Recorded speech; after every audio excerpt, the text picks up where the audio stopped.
the entire inspection sequence from pre to post-race. So stay with us for an in-depth look at the people, the machines, and the tracks that make NASCAR the greatest sport in America.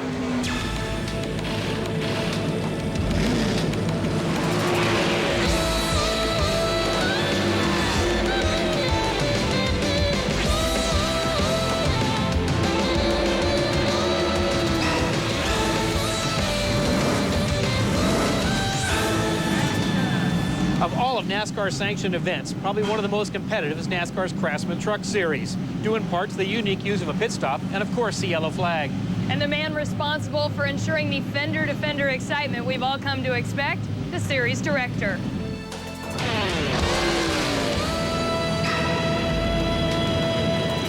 Two years ago, the NASCAR Craftsman Truck Series was just a concept, and an unusual one at that.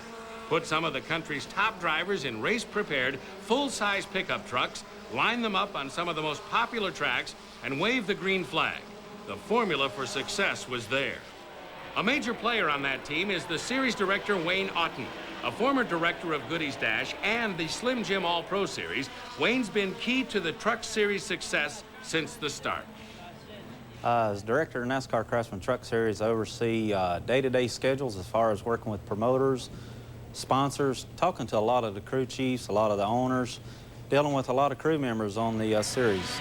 During the race, in the tower, a lot of times you got to make some calls that you don't want to make, but somebody's got to be up there doing it, and I guess that's the biggest responsibility to have is most of the time you have anywhere from 36 to 40 drivers' lives in your hand. Do you need a caution? Do you not need a caution? The byproduct of Otten's attention to detail is the kind of bumper-to-bumper racing that fans have come to expect of NASCAR Winston Cup racing, with some subtle differences. The NASCAR Craftsman Truck Series racing trucks are 2 inches longer in the wheelbase. The bodies, as you can tell, sort of don't fit the same templates. We all have to have our own templates for each division. As far as the engines, Winston Cup is going to a 14-to-1, I believe, in 19 and 97. The NASCAR Craftsman Truck Series runs a 9.5-to-1. We both run Holley carburetors. Basically, everything, the suspension parts are all basically the same. It's just the body configurations are different. The racing's a little bit different. We don't have to have green flag pit stops at this time. But it's, as far as the rules from one book to the other, we start at the front of the rule book and we go all the way to the end of each rule.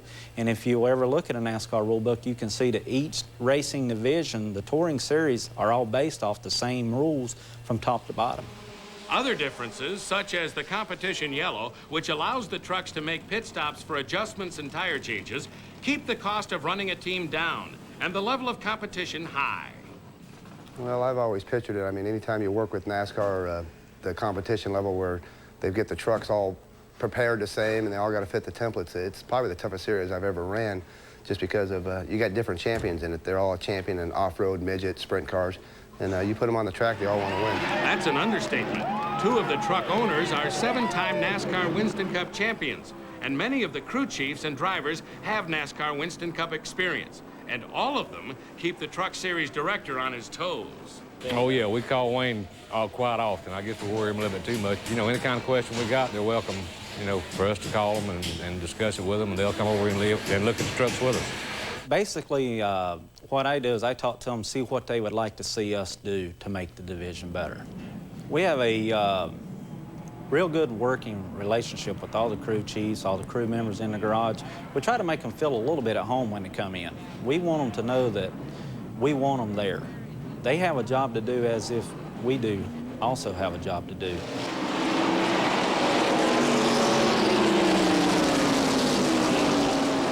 Don't matter who wins, don't matter who loses, as long as everybody drives home or going out to the airport to get on a plane, then we know we've done our job. As a unit, as a team of the garage area itself, of NASCAR taking care of the competitors, and that's the biggest issue, is safety.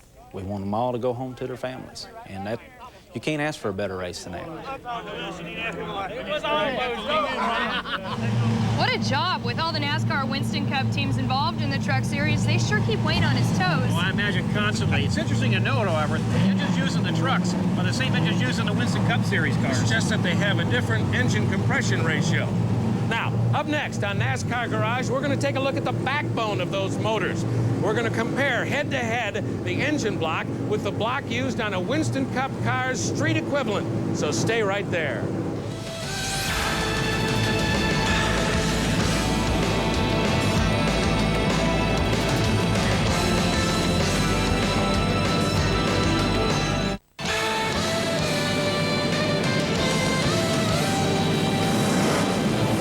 We promised an overview of the entire inspection process. That's coming up, but first, let's take an inside look at the comparison between the engine block of the NASCAR Winston Cup racer and the street car that shares its name.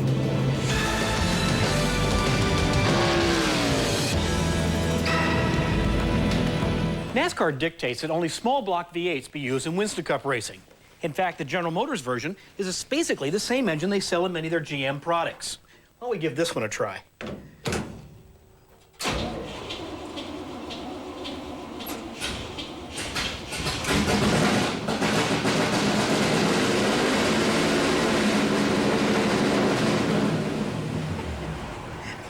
Man, that'll get your heart going. When configured for racing, these engines are limited to 358 cubic inches, yet they develop well over 700 horsepower. Now, GM teams couldn't expect that level of performance if it wasn't for the help of men like Doug Ducart from GM Motorsports. Doug, describe for us the GM small block used in NASCAR Winston Cup racing. Well, Rick, the material of the block is cast gray iron, which is the same as we use in our Monte Carlo V6 engines. Where are you producing these engines? We make these blocks in our Saginaw foundry, which is the same foundry that we make our Chevy pickup blocks and our Camaro blocks. But in order to take the 700 horsepower load... Which is a lot of load. Right. We needed to add 38 pounds of beef to the block. Well, we've got a cutaway of one on an engine stand over here. Why don't we take a look at it? Let's do that. Doug, why don't you walk us through the racing modifications you were talking about? Okay, Rick. Here in the main bearing area, we've thickened up the bulkhead and also added 4-bolt main bearings to take the extra load. Around the piston bore, we've added thickness so that we don't get bore distortion when we bolt down the head. So try and stabilize that area with the extra horsepower? That's right. It's important to seal the rings when you add that extra load. You know, we talk about extra load. With extra horsepower comes extra heat. How are you dealing with that? Well, we increase the thickness of the coolant passage so that we get more coolant to discharge that extra heat. Well, these are relatively minor modifications, so you're really talking about a stock block. That's right, Rick. I mean, NASCAR mandates that the cam tunnel has to be in the production position, the deck height has to be in the production position, and the angle between the cylinders has to be 90 degrees, the production angle. Well, Doug, we've got one of these fully dressed up on the engine stand. Why don't we take a look at it? Okay. Well, Doug, given all these different accessory drives, I see a real packaging challenge here. Does Chevrolet establish that? No, the packaging is unique to each team, but the components remain the same. They all use an alternator, water pump, power steering pump, and dry oil sump. Then what else is unique? Well, the machining requirements for the engine block are unique as well, and we at GM Motorsports get those requirements from the teams, machine the block to their specifications, and send the blocks to the teams. So once that's established, do they run that configuration all year long? No, at the restrictor tracks, we'll have a little bit different machining for them as they try to eke out every horsepower they can get. Any chance you'd share that with us? No, I don't think I can do that today, Rick. I understand.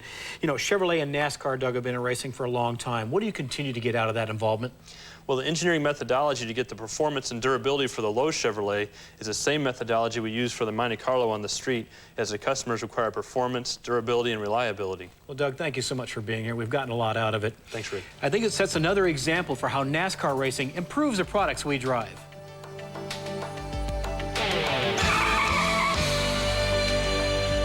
To ensure safety and maintain the highest level of competition, NASCAR employs a small army to inspect and generally oversee a race. Their leader, Gary Nelson. Gary, how many inspectors do you actually have on your staff? Well, at some of the smaller events, we can have as few as 25, but at the major events, we can have as many as 50. Now, what is it you're setting out to accomplish? Well, there's 3 things on our priority list. We're always looking at safety as number 1. Number 2 is the close competition on the racetrack. Let's keep that field level. And number 3, we try to do number 1 and number 2 at the lowest cost to the car owner. Now, the car owners, the drivers, everybody involved is pretty competitive. How do you manage to keep everybody happy? Oh, boy, that's difficult sometimes. But we don't look at it as an adversarial role. We view ourselves as us working with the competitors to try to help them ensure safety and ensure that close competition, keep that field level. It's difficult sometimes, but it usually works out pretty well. Now, Gary, I know your weekend starts well before the cars even hit the track. Run me through a typical race weekend. Well, most races are 3-day events. We come in very early Friday morning and start parking the trucks at 6 a.m. Start the inspections about 7, get all the cars inspected from front to back, top to bottom, then get them out on the track maybe about 10 o'clock Friday for practice. And then again, we have another inspection before qualifying to get them all the cars qualified. Right after qualifying, we do post-qualifying inspections. Then there's some more practice time Friday afternoon. And we come right back Saturday morning. We have more practice, second round of qualifying with its inspections. And then what they call happy hour Saturday evening, the last hour of practice before the race. Now then, after the race, I mean, nothing's over yet. I mean, the race is over, but you guys are far from done. Oh, no. Sunday morning, we inspect the cars again before the race. Then when the race is over, we have the post-race inspection, which is really the toughest one. We actually take the engines completely apart and look inside, measure the bore and stroke, go through every inch of the car again. Wow. Now, Gary, is there any aspect of the inspection that's more important than another? Well, safety is the thing we look at the hardest, but we really view every part of our inspection process very seriously. You know, the level playing field is very important to us, as well as safety. Okay, now you guys, we've talked already about what you do before and after the race, but during the race, you guys are busy also. Oh, it's a whole different thing. The officiating of a race, we have an army of officials in the scoring stand to make sure those cars are scored every lap. We have people in the tower to ensure that the race runs smoothly. When to put out the yellow flag, when to put out the green flag. Pace car driver, we have flagmen. We even have officials for every pit on pit road during the race to make sure that those pit stops are done according to the NASCAR rules. All this being as important as anything else you do during the weekend, huh? Boy, very important to us. Great, thanks a lot. Thanks, guys.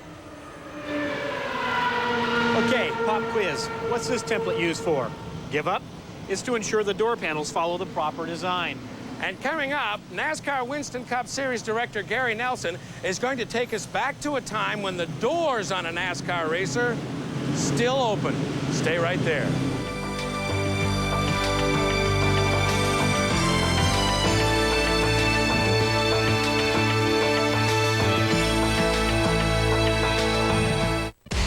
TNN Motorsports, covering more live racing events than any other network, presents flag-to-flag and fender-to-fender coverage of the NASCAR Craftsman Truck Series. These power-packed pickups and their teams race for big-time bucks. Don't look back. These guys give new meaning to the word tailgating. Live from Homestead is the Florida Dodge Dealers 400, Sunday, March 16th, 12:30 Eastern, 9:30 Pacific on TNN Motorsports.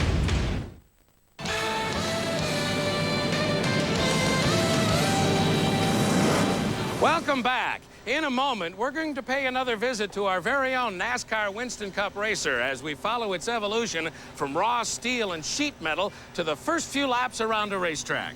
Right now, Leslie and Winston Cup Director Gary Nelson are going to take us on a trip down memory lane.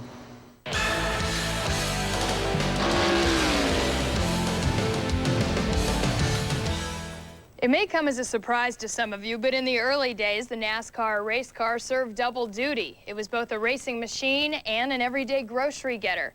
Well, the early competitors and the sanctioning body took the definition of stock very literally. Well, things have changed, and the doors are a good example of that and how NASCAR has evolved since the days when Lee Petty borrowed a friend's Buick to race in the first strictly stock race in 1949. Gary Nelson is a former crew chief and the NASCAR Winston Cup Series director. And Gary, you know a little bit about this evolution, don't you? Well, that's right. The early rule book stated you even had to leave the door handles on the car, and the doors must work as they came from the factory. That was okay until every once in a while a car may get a hard hit on a racetrack and it would damage the latch mechanism. Then the driver would have to spend the rest of the race, or at least till the next pit stop, holding the door shut with his hand. Well, that wouldn't work for long, would it? No, occasionally I've heard stories of a mechanic taking his belt off and running it around here as a strap to hold the door shut, or some of them even put chains on the doorpost here to keep the doors shut. Whatever works, right? Oh, yes, and then back in about 1956, they started bolting the doors with an eye bolt. This is the bolt you were talking about? Yes, it is. This is a 7 or 8 inch eye bolt picked up at the local hardware store. So this bolt goes all the way through the door? Right. The mechanics would drill a hole right through the door and just put that bolt in and hold it on with a wing nut. Now, did this eliminate the problem of the door coming open? Well, It probably helped the mechanic who was walking around the pits without a belt, but as far as the door opening, the driver would just take a sawed-off broom handle and stick it through that eye bolt and into the door jamb. Really wasn't that good of a fix. Well, then in the late 50s, NASCAR began requiring the teams to weld 4 1/8" by 3-inch steel straps to the 4 corners of the door and also to the roll cage, and the door had to be bolted with 4 5/16 aircraft quality bolts to ensure that it stayed shut. So what good's the door handle at that point? Well, you remember, it's still stock car racing, so the door handles were a big part of the appearance of the stock car, even though the driver had to get in and out through the window. And the process continues. Where to next? Yes, let's move into the 60s and 70s. Now, as we look at the cars in the late 70s, you sure notice a difference from the cars in the late 50s models we were just looking at. Oh, yes, you're right. Still the stock quarter panel, the stock door, and the stock fender, but now they're welded together inside. Now, I do notice one thing, the door handle's missing. Yeah, the door handles went away in the late 60s, but the door still keeps the stock shapes and contours. Now, as far as the door itself, it still gives the appearance as though there's a door.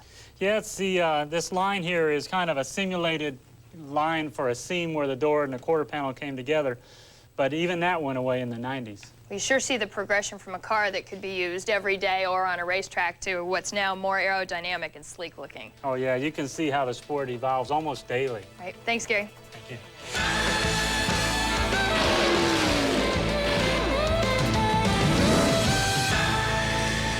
We're taking you step by step through the construction of a NASCAR Winston Cup race car. This particular model is still on the jig in the early phases of its evolution.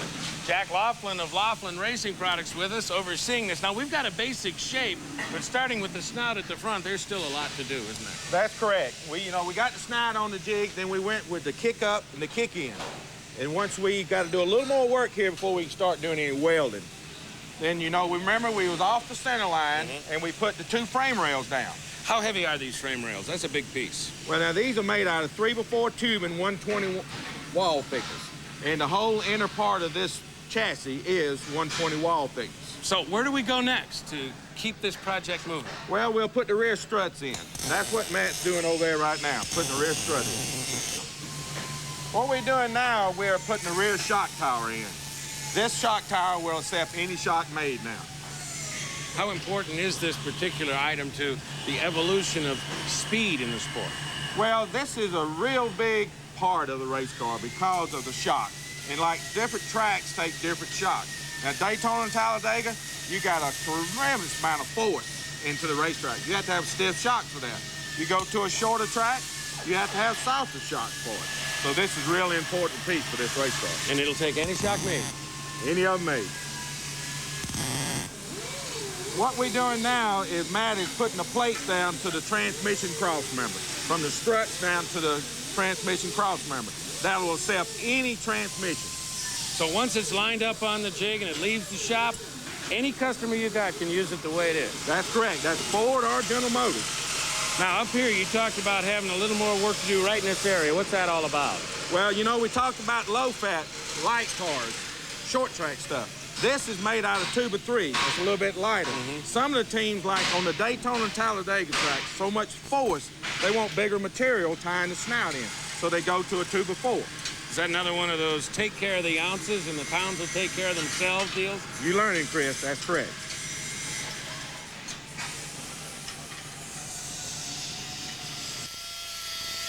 Yeah, now we weld it, but we weld it in a certain sequence so it won't draw or cut it down as much as possible. It's going to draw a little bit anytime you put heat on something.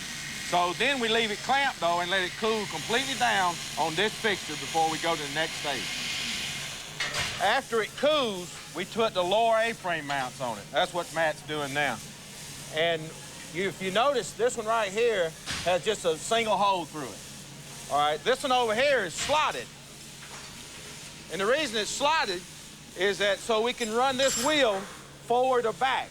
Different racetracks take different application. You want this wheel to get to turn first or the same as the other wheel. There it goes to the next station.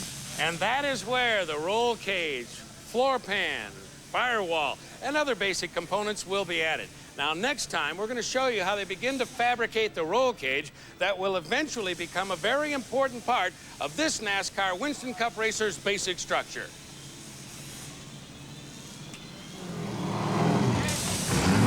I'm looking forward to seeing that roll cage go into place. Should prove very interesting. So stay with us. There's more to come on NASCAR Garage.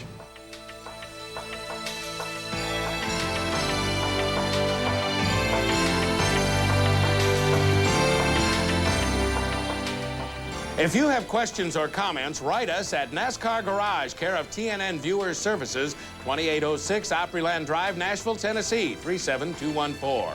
And next time you're online, be sure to visit the NASCAR website at www.nascar.com. A number of times the cars go through the process, upon arrival, before qualifying, then again before the race, not to mention afterward. Oh, NASCAR is doing everything it can to ensure quality competition each and every week. And every week, NASCAR Garage is going to give you an insider's look at the rules makers, the hidden heroes, and the car-building craftsmen that drive this exciting sport. We'll see you next time. See ya.